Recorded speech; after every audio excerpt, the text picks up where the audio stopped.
Bismillahirrahmanirrahim.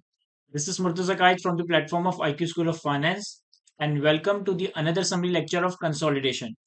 आज की इस वीडियो लेक्चर में हम कंसोलिडेशन के ही एरिया में डिस्पोजल ऑफ सब्सिडरी शेयर के हवाले से जो कॉन्सेप्ट्स है उनको एक जगह समराइज करेंगे, उनको एक जगह डिस्कस करेंगे।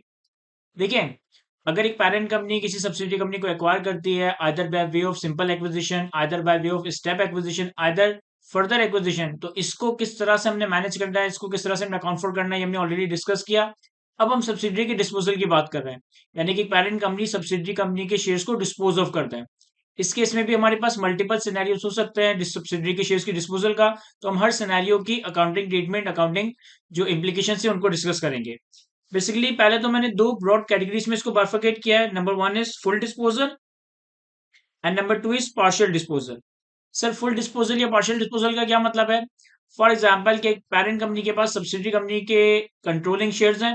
अगर पेरेंट कंपनी सब्सिडरी कंपनी के 100% शेयर्स जो कि पेरेंट ओन करती है उसे डिस्पोज ऑफ कर दे। एक पेरेंट के पास 70% शेयर होल्डिंग है सब्सिडरी कंपनी के, अगर पेरेंट सारे के सारे 70% शेयर डिस्पोज ऑफ कर दे। एक पेरेंट के पास 80% शेयर है सब्सिडरी के, पेरेंट अपने सारे के सारे सब्सिडरी के शेयर डिस्पोज ऑफ कर दे, तो इसे हम फुल डिस्पोजल ऑफ सब्सिडरी का नाम दे रहे होंगे। यानी कि पेरेंट के पास सब्सिडरी कंपनी के जितने भी शेयर्स हैं 50% से ज्यादा, 60%, 70%, 80%, 100% शेयर्स हम डिस्पोज ऑफ करते हैं, तो ये फुल डिस्पोजल का केस है। फिर सेकंड केस है हमारे पास partial disposal of subsidiary share, यानी पेरेंट कंपनी के पास सब्सिडरी कंपनी के कंट्रोलिंग शेयर्स हैं और पेरेंट कंपनी सब्सिडरी के कंट्रोलिंग शेयर्स में से कुछ शेयर्स को डिस्पोज ऑफ कर रही है। अब इसमें हमारे पास फर्दर सिनेरियोस क्रिएट होंगे where control is lost and where control is retain. देखिए, वेयर कंट्रोल इज लॉस्ट और वेयर कंट्रोल इज रिटेन के क्या मतलब है? फॉर एग्जाम्पल कि अगर एक पेरेंट कंपनी के पास एक सब्सिडरी के 80% शेयर्स हैं और पेरेंट कंपनी इन 80% शेयर्स में से 50% शेयर्स बेच दे, तो जब मैं 80% शेयर्स में से 50% शेयर्स बेच दूंगा तो मेरे पास रिमेनिंग रह जाएंगे 30% शेयर्स, यानी कि ये इन्वेस्टिंग कंपनी हमारी सब्सिडरी नहीं रहेगी। तो बेसिकली हमने कंट्रोल लूज कर दिया। या हमारे पास 80% शेयर्स है, 80% में से हमने 70% शेयर्स बेच दिए, हमारे पास 10% शेयर्स रह गए। तो इससे हुआ ये कि हमारा सब्सिडरी का जो कंट्रोल था, सब्सिडरी के ऊपर जो हमारा कंट्रोल था, ये कंट्रोल हमने लूज कर दिया। या फिर वेयर कंट्रोल इज रिटेन, यानी कि आप सब्सिडरी के शेयर्स को डिस्पोज ऑफ तो कर रहे हो, सब्सिडरी के शेयर्स को पार्शियली डिस्पोज ऑफ तो कर रहे हो, लेकिन सब्सिडरी के ऊपर से आपका कंट्रोल लूज नहीं हो रहा। फॉर एग्जाम्पल, आपके पास सब्सिडरी के 80% शेयर्स है, आपने 80% में से 20% शेयर्स बेच दिए, आपकी शेयर होल्डिंग 80 से 60% पे आ गई, लेकिन स्टिल ये आपकी सब्सिडरी ही है, आपके पास अभी भी कंट्रोलिंग शेयर्स है। तो या तो कंट्रोल लॉस हो जाएगा या कंट्रोल रिटेन रहेगा।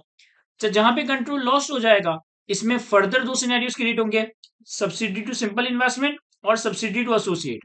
फॉर एग्जाम्पल कि आप पेरेंट कंपनी के पास सब्सिडरी कंपनी की 80% शेयर होल्डिंग है, हमने 80% में से 70% शेयर होल्डिंग बेच दी, हमारे पास 10% शेयर होल्डिंग रह गई।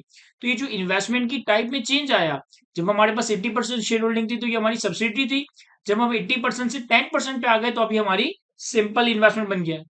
इसी तरह से फॉर एग्जाम्पल एक पेरेंट के पास सब्सिडी के 80% शेयर्स हैं, 80% में से 50% शेयर्स बेच दिए, 30% शेयर्स रह गए।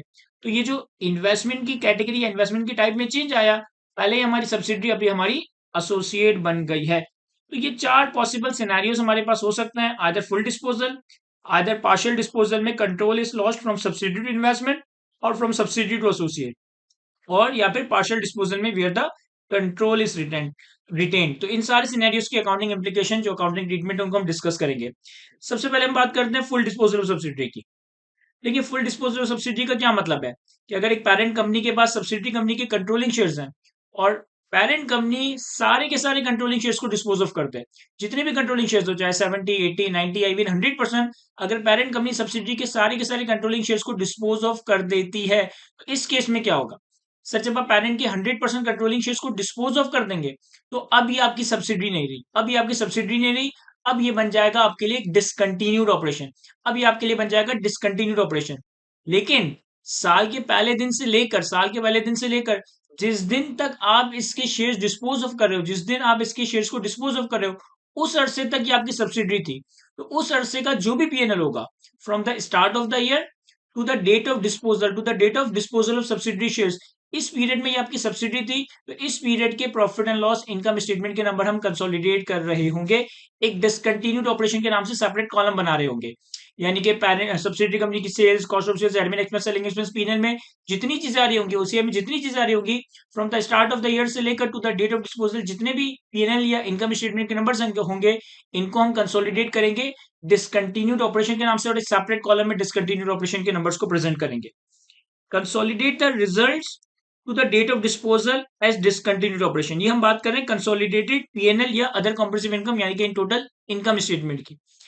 फिर आपने सब्सिडी की डिस्पोजल पे लॉस या गेन कैलकुलेट करना है। फिर आपने सब्सिडी की डिस्पोजल पे गेन या लॉस वर्कआउट करना है, और जो गेन या लॉस वर्कआउट होगा सब्सिडी की डिस्पोजल पे, इसे भी आप डिसकंटिन्यूड ऑपरेशन में एक लाइन आइटम के तौर पे दिखा रहे होंगे, gain slash loss on disposal of subsidy, जो भी आपके पास गेन और लॉस वर्कआउट होगा। ये गेन और लॉस वर्कआउट कैसे होगा? Fair value of consideration receive, यानी कि सब्सिडी के शेयर्स डिस्पोज ऑफ करने के अगेंस्ट जो भी आपको कंसिडरेशन रिसीव हुई उसकी फेयर वैल्यू, लेस सब्सिडी के नेट एसेट्स आप डिस्पोज ऑफ कर रहे हो, सब्सिडी की गुडविल आप डिस्पोज ऑफ कर रहे हो, और सब्सिडी की अगर नॉन कंट्रोलिंग इंटरेस्ट की ऑब्लिगेशन आपने रिकॉर्ड की हुई थी, तो ये ऑब्लिगेशन भी आपके ऊपर से जा रही है। तो बेसिकली सब्सिडी के नेट एसेट्स को मैं माइनस करूंगा, सब्सिडी की गुडविल को मैं माइनस करूंगा, और सब्सिडी की नॉन कंट्रोलिंग इंटरेस्ट को मैं ऐड करूंगा।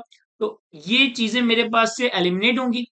बदले में मुझे ये कंसिडरेशन रिसीव हुई, जो भी बैलेंसिंग गेन या लॉस बनेगा, ये हमारा गेन या लॉस ऑन डिस्पोजल है। एक चीज याद रखिएगा कि ये जो गेन और लॉस हम कैलकुलेट कर रहे हैं, ये डेट ऑफ डिस्पोजल पे कैलकुलेट कर रहे हैं। तो कंसिडरेशन की फेयर वैल्यू तो आपको या तो गिवन होगी या कुछ एडजस्टमेंट्स होगी जिनको मिला जुला कर कैलकुलेट करना होगा। सब्सिडी के नेट एसेट्स की वैल्यू, गुडविल का नंबर और नॉन कंट्रोलिंग इंटरेस्ट का जो नंबर आपने कैलकुलेट करना है, ये बेसिकली डेट ऑफ डिस्पोजल पे कैलकुलेट करना है। टोटल कंसिडरेशन से ये तीनों चीजें एडजस्ट करेंगे तो हमारे पास गेन या लॉस ऑन डिस्पोजल आ जाएगा। जो भी गेन या लॉस ऑन डिस्पोजल आएगा वो आपके पीएनएल में डिसकंटिन्यूड ऑपरेशन में एज डिसकंटिन्यूड ऑपरेशन गेन या loss on disposal subsidy show होगा। बैलेंस शीट पे हम क्या करेंगे? कंसोलिडेट बैलेंस शीट पे हम क्या करेंगे? सर चूंकि आपने ड्यूरिंग द ईयर सब्सिडी के शेयर्स को सारा का सारा बेच दिया, यानी कि ईयर एंड पे अभी आपकी सब्सिडी ही नहीं रही। चूंकि ईयर एंड पे आपकी सब्सिडी ही नहीं रही, तो अब आप इस सब्सिडी के assets, liabilities, non controlling interest, goodwill को कंसोलिडेट नहीं कर रहे होंगे। सिर्फ इनकम स्टेटमेंट में हम डिसकंटिन्यूड ऑपरेशन के कॉलम बना रहे होंगे, बैलेंस शीट पे आपकी सब्सिडी कंसोलिडेट नहीं होगी। मैंने डिस्पोजल डेट की अकाउंटिंग एंट्री भी आपके सामने प्लॉट की है। जो कंसिडरेशन आपने सब्सिडी के शेयर्स को डिस्पोज ऑफ करके रिकवर की है, रिसीव की, कंसिडरेशन आपकी डेबिट हो जाएगी। एनसीआई का क्रेडिट बैलेंस, बेसिकली आप एनसीआई, जब सब्सिडी ही नहीं रही तो एनसीआई नहीं रहा, तो एनसीआई को भी डेबिट कर देंगे। सर सब्सिडी के नेट एसेट्स को क्रेडिट कर रहे होंगे, सर सब्सिडी की गुडविल को क्रेडिट कर रहे होंगे, और जो भी हमारे पास यहाँ बेसिकली गेन या लॉस आया है, अगर गेन आया है तो वो क्रेडिट हो जाएगा, अगर लॉस आएगा तो वो डेबिट हो रहा होगा। तो ये तो हमारे पास पहला केस था जिसमें हमने सब्सिडी के शेयर्स का फुल डिस्पोजल किया था, सब्सिडी के सारे कंट्रोलिंग शेयर्स बेच दिए थे। इसके बाद हमारे पास पार्शियल डिस्पोजल है। पार्शियल डिस्पोजल में कंट्रोल इज लॉस्ट, यानी कि आप सब्सिडी के कंट्रोलिंग शेयर्स को बेचकर कंट्रोल लूज कर रहे हो, लेकिन कुछ शेयर्स आपके पास रह गए, या तो सिंपल इन्वेस्टमेंट या एसोसिएट। तो अब हम सब्सिडी टू सिंपल इन्वेस्टमेंट वाला केस देखते हैं।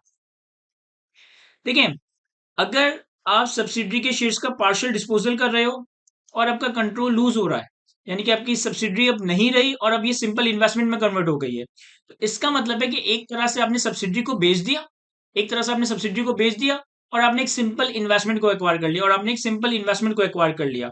इन substance the parent has sold the subsidy and purchased in investment. अब हमारे इनकम स्टेटमेंट पे, हमारी बैलेंस शीट पे क्या इंपैक्ट आएगा उसको हम डिस्कस करते हैं।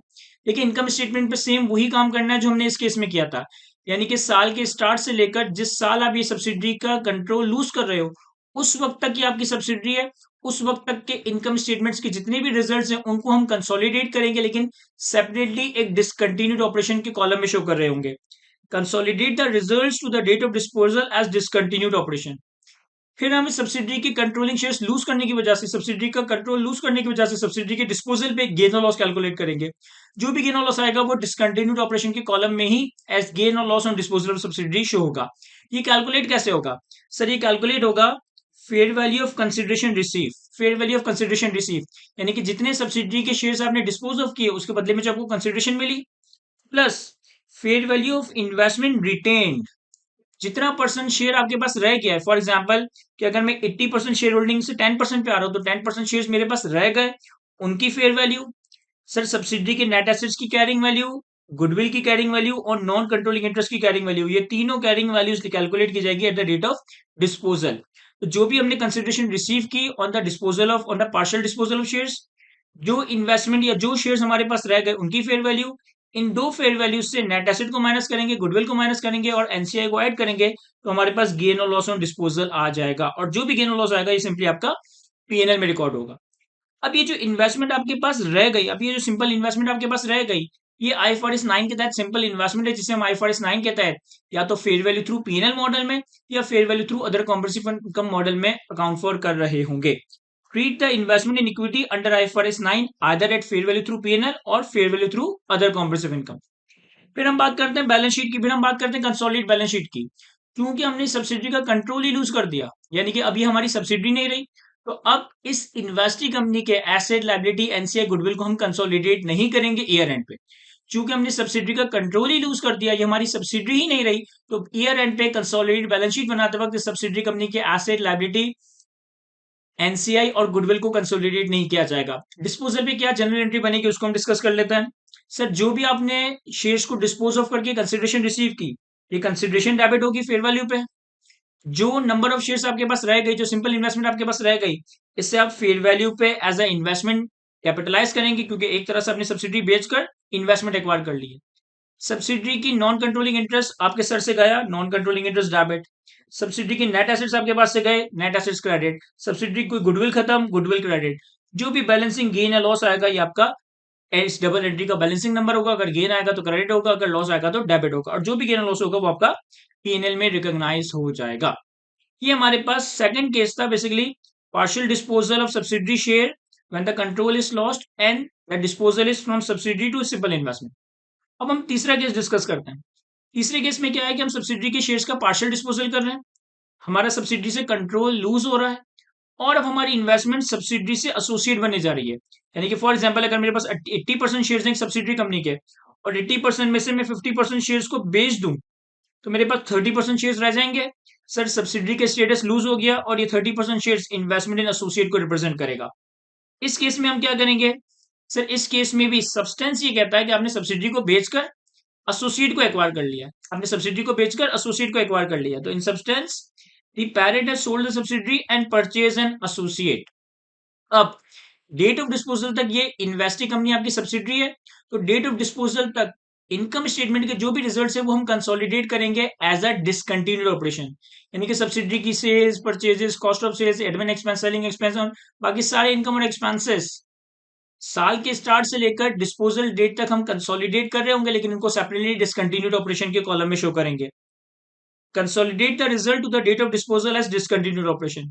फिर अगेन, चूंकि हमने सब्सिडी डिस्पोज ऑफ कर दी है, तो हम इसकी डिस्पोजल पे गेन और लॉस कैलकुलेट करना पड़ेगा। गेन और लॉस कैसे वर्कआउट होगा?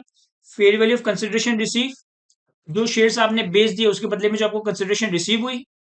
Fair value of investment retain, जो आपके पास हमारे एग्जांपल में 30% शेयर्स रह गए जो आपकी एसोसिएट बन गई, उसको हम फेयर वैल्यू पे एज एसेट कैपिटलाइज कर रहे होंगे, तो उनकी फेयर वैल्यू लेंगे। सब्सिडी के नेट एसेट्स की कैरिंग वैल्यू, गुडविल की कैरिंग वैल्यू और एनसीआई की कैरिंग वैल्यू को एडजस्ट करेंगे, और ये कैरिंग वैल्यूज किस दिन ली जाएगी? At the date of disposal. तो हमने सब्सिडी के शेयर्स को बेचकर जो कंसिडरेशन रिसीव की, जो इन्वेस्टमेंट इन एसोसिएट रह गई उसकी फेयर वैल्यू, इन दोनों फेयर वैल्यू से नेट एसेट्स, गुडविल और एनसीआई की कैरिंग वैल्यू को एडजस्ट करेंगे, तो हमारे पास गेन और लॉस आ जाएगा। जो भी गेन और लॉस आएगा ये आपका पीएनएल में रिकॉग्नाइज हो रहा होगा। अब आपके पास ये जो इन्वेस्टमेंट रह गई है बेसिकली आपकी एसोसिएट इन्वेस्टमेंट है। इस दिन से ऑनवर्ड आप इसके ऊपर IAS 28 के तहत इक्विटी अकाउंटिंग अप्लाई कर रहे होंगे। Treat the associate thereafter under equity accounting as per IAS 28। Sir, अगर हम बैलेंस शीट की बात करें कि कंसोलिडेटेड बैलेंस शीट पे क्या होगा? सर, चूंकि आपकी सब्सिडी डिस्पोज ऑफ हो गई है, तो इसका मतलब है कि अभी आपकी सब्सिडी नहीं है। ईयर एंड पे इसके asset, liability, income, year end पे इसके एसेट, लायबिलिटी, एनसीआई और गुडविल को हम कंसोलिडेट नहीं करेंगे। क्योंकि हमने कंट्रोल लूज कर दिया, तो ये सब्सिडी डिस्पोज ऑफ हो गई। बैलेंस शीट डेट पे, रिपोर्टिंग डेट पे ये सब्सिडी कंसोलिडेट नहीं होगी। डिस्पोजल की क्या एंट्री बनेगी उसको भी हम देख लेते हैं। जो हमने कंसिडरेशन रिसीव की वो डेबिट हो जाएगा। शेयर्स को बेचकर जो भी हमें कंसिडरेशन रिसीव हुई वो डेबिट हो जाएगा। इन्वेस्टमेंट इन एसोसिएट को हमने फेयर वैल्यू पे कैपिटलाइज करना है, ये भी डेबिट हो जाएगा। एनसीआई हमारे पास से चला गया, एनसीआई डेबिट। सब्सिडी के नेट एसेट्स हमारे पास से चले गए, नेट एसेट्स क्रेडिट। सब्सिडी की गुडविल हमारे पास से चली गई, गुडविल क्रेडिट। और जो भी बैलेंसिंग गेन या लॉस आएगा, ये गेन आएगा तो क्रेडिट, लॉस आएगा तो सिंपली डेबिट हो जाएगा। तो ये हमारे पास बेसिकली तीसरा सिनेरियो था, partial disposal of subsidy with loss of control. Last scenario हमारे पास कि अगर हम सब्सिडरी के शेयर्स का पार्शियल डिस्पोजल करें लेकिन हमारा कंट्रोल लूज ना हो, हमारा कंट्रोल रिटेन रहे। फॉर एग्जांपल कि मेरे पास सब्सिडरी के 80% शेयर्स है, मैं 80 में से 20% शेयर्स बेचकर अपनी शेयर होल्डिंग 60% पे लेकर आ जाऊं, लेकिन पहले भी ये मेरी सब्सिडरी है, अब भी ये मेरी सब्सिडरी ही रहेगा। इस केस में चूंकि हमने सब्सिडरी को एक्चुअली डिस्पोज ऑफ नहीं किया, तो कोई गेन और लॉस पीनल में रिकॉग्नाइज नहीं होगा, कोई गेन और लॉस पीनल में रिकॉग्नाइज नहीं होगा। बेसिकली आप एनसीआई को अपने कुछ शेयर्स बेच रहे हो, बेसिकली पेरेंट के शेयर होल्डर्स या पेरेंट कंपनी एनसीआई को कुछ शेयर्स बेच रही है, तो ये ट्रांजेक्शन बिटवीन इक्विटी होल्डर्स कहलाया जाएगा। जो भी एडजस्टमेंट कैलकुलेट होगी, जो भी बैलेंसिंग गेन और लॉस कैलकुलेट होगा, वो पीएनएल में रिकॉर्ड नहीं होगा, वो इक्विटी में एडजस्ट होगा, वो रिटेन अर्निंग में डायरेक्टली एडजस्ट होगा। इसको हम रीड करते हैं, फिर फर्दर डिस्कस करते हैं। Partial disposal of subsidiary share control is retained. Partial disposal of subsidiary share control is retained. For example, कि हमारे पास एक सब्सिडरी के 80% शेयर्स थे, हमने 20% शेयर्स डिस्पोज ऑफ किए, अब हमारी शेयर होल्डिंग 60% पे आ गई। लेकिन अगर 80% से हम 60% पे आ रहे हैं, तो जब हम 80% पे थे तब एनसीआई कितना होगा? 20%। और जब हमने 20% शेयर्स बेचकर 60% पर आए, एनसीआई कितना हो जाएगा? 40%। ठीक है, अब ये चीज अपने जहन में रखिएगा, इस एग्जाम्पल से हम डिस्कस करेंगे। चूंकि आपका सब्सिडी क्योंकि आपकी इन्वेस्टमेंट सब्सिडी का स्टेटस चेंज ही नहीं हो रहा, तो आपने सब्सिडी डिस्पोज ऑफ नहीं की, यानी कि इस इन्वेस्टिंग कंपनी का, यानी कि इस सब्सिडी कंपनी का हम 100% पीएनएल कंसोलिडेट कर रहे होंगे। Consolidate the subsidy in full for the whole period. हम इसको एज अ सब्सिडरी, यानी कि इसकी जो इनकम स्टेटमेंट है, इसको 100% कंसोलिडेट करेंगे। लेकिन जो हमें एनसीआई का share of profit and loss calculate करना है, सब्सिडरी के प्रॉफिट्स में, सब्सिडरी के पोस्ट एक्विजिशन रिजर्व्स में एनसीआई का जो हिस्सा है, वो हमें थोड़ा सा देखभाल के कैलकुलेट करना होगा। क्योंकि जब तक एनसीआई 20% थी, तो एनसीआई को share of profit and loss 20% तक मिलेगा। जब एनसीआई 20 से बढ़कर 40% हो गया, एनसीआई में बेसिकली प्रोपोर्शनेटली एक इंक्रीज आया। अगर आपकी शेयर होल्डिंग 80 से कम होकर 60 हो रही है और एनसीआई 20 से बढ़कर 40 हो रहा है, तो एनसीआई में एक प्रोपोर्शनेट इंक्रीज आया। प्लस इसके बाद सब्सिडी जो भी पोस्ट एक्विजिशन प्रॉफिट या लॉस जनरेट करेगी, उसमें एनसीआई का हिस्सा 40% होगा। इसको हमने किस तरह से मैनेज करना है, देखिएगा। NCI acquisition when control is achieved, यानी कि जब भी हमने इसको एक्वायर किया था, जब हमने इसकी 80% शेयर होल्डिंग एक्वायर की थी, तो हमने एनसीआई का 20% पोर्शन कैलकुलेट किया होगा, चाहे फेयर वैल्यू पे कैलकुलेट किया हो, चाहे proportionate share of net assets पे कैलकुलेट किया हो।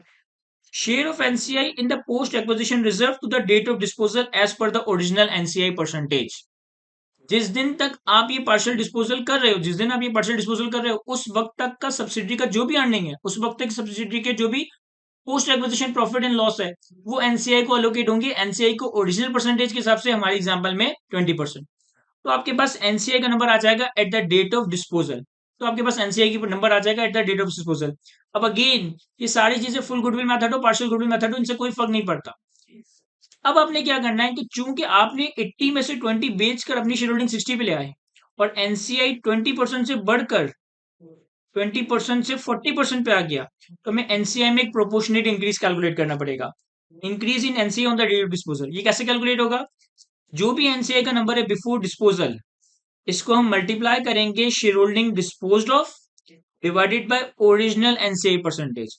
यानी कि अगर मैं अपने एग्जांपल को देखूं, तो हमारे पास जो भी ये एनसीआई का नंबर कैलकुलेट हुआ होगा इस दिन, इसको हम मल्टीप्लाई करेंगे कि हमने कितने परसेंट शेयर डिस्पोज ऑफ किए। सर हमने शेयर डिस्पोज ऑफ किए 20%। इसको हम डिवाइड करेंगे कि एनसीआई है कितना।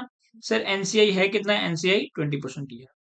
यानी कि एनसीआई के ओरिजिनल परसेंटेज से डिवाइड करेंगे और जितना परसेंट हमने शेयर्स बेचा उससे मल्टीप्लाई करेंगे, तो हमारे पास प्रोपोर्शनेट इंक्रीज इन एनसीआई आ जाएगा। अब ये एनसीआई का नंबर आफ्टर एडजस्ट हो गया आफ्टर डिस्पोजल। अब एनसीए 40% होने के बाद, एनसीए 40% हो जाने के बाद, आपके शेयर्स की डिस्पोजल हो जाने के बाद, फर्दर जो भी सब्सिडी अर्न या लूज करेगी, फर्दर सब्सिडी की जो भी post acquisition profit and loss होगा, उसको हम एनसीआई की रिवाइज परसेंटेज से एलोकेट करेंगे। Share of NCI in post acquisition reserve from the date of disposal to year end as per the revise NCI percentage, यानी कि हमारे एग्जाम्पल में 40%। तो आपके पास एनसीआई का नंबर ईयर एंड पे कैलकुलेट हो रहा होगा। ये इंपैक्ट आएगा हमारे इनकम स्टेटमेंट पे। अब हम बात करते हैं बैलेंस शीट की। देखिए यहाँ पे आपका सब्सिडी का स्टेटस लूज नहीं हुआ।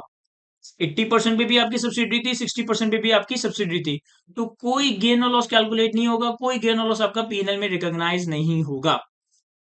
एनसीआई इंक्रीज होने की वजह से आपकी शेयर होल्डिंग डिक्रीज होने की वजह से अगर कोई बैलेंसिंग गेन और लॉस कैलकुलेट होता भी है तो वो डायरेक्टली इक्विटी में एडजस्ट हो जाएगा, क्योंकि ये एक तरह से इक्विटी की एडजस्टमेंट है, एक तरह से ओनर्स के दरमियान ट्रांजेक्शन है। तो हम पीएनएल में कुछ भी रिकॉग्नाइज नहीं करेंगे, हम डायरेक्टली अपनी कंसोलिडेटेड रिटेन अर्निंग में रिकॉर्ड करेंगे।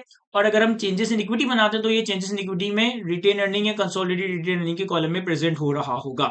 किस तरीके से? कैश या कंसिडरेशन रिसीव डेबिट होगा। अगर हमने 20% शेयर होल्डिंग बेची है तो हमें कुछ ना कुछ कंसिडरेशन मिली होगी ना, तो वो डेबिट होगी।